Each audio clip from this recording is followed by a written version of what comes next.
परिवारमा एउटा छोरा थियो होला एउटा छोरा कता मलाई वास्ता गरेन म यहाँ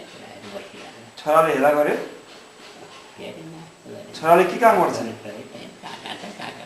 केही थाहा छैन तपाईँ यहाँ आउनु भएको कति वर्ष भयो 7 वर्ष यो आठौँको जब बजार नै म यो पहिला सुरुमा ए हजुर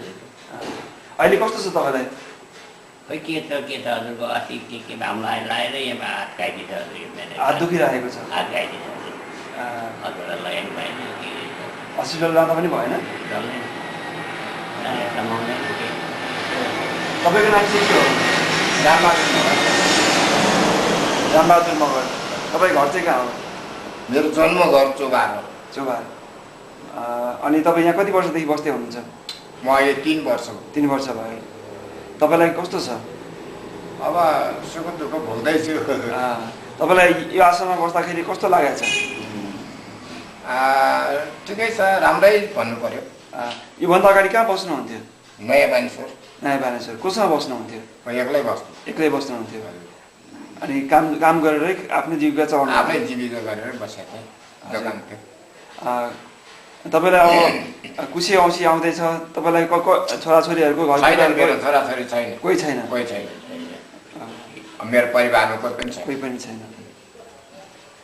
अब तपाईँहरू सबैलाई अहिले औँसी आउँदैछ थाहा होला कस्तो लाग्छ तपाईँहरूलाई सम्झिँदाखेरि घर परिवारको याद कतिको आउँछ कुशी औँसी आउँदाखेरि आउँछ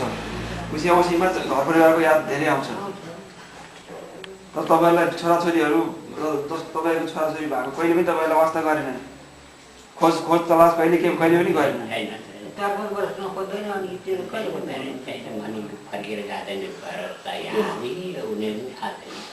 फर्केर आएका छन् तपाईँहरूलाई के लाग्छ यस्तो कुनै पनि छोराहरूलाई केही भन्न चाहनुहुन्छ तपाईँको छोराहरूलाई के भन्न मन लाग्छ विचार गर्नु न केही भन्ने मन भए भन्नु होइन आफ्नो छोराहरूलाई मात्र होइन कुनै पनि छोराहरूलाई के भन्न चाहनुहुन्छ आफूलाई छोराछोरीहरूले हेला गर्न हुँदैन ए अरू हजुर अलिकति भनिदिनु राम्रो होइन हुन्छ हो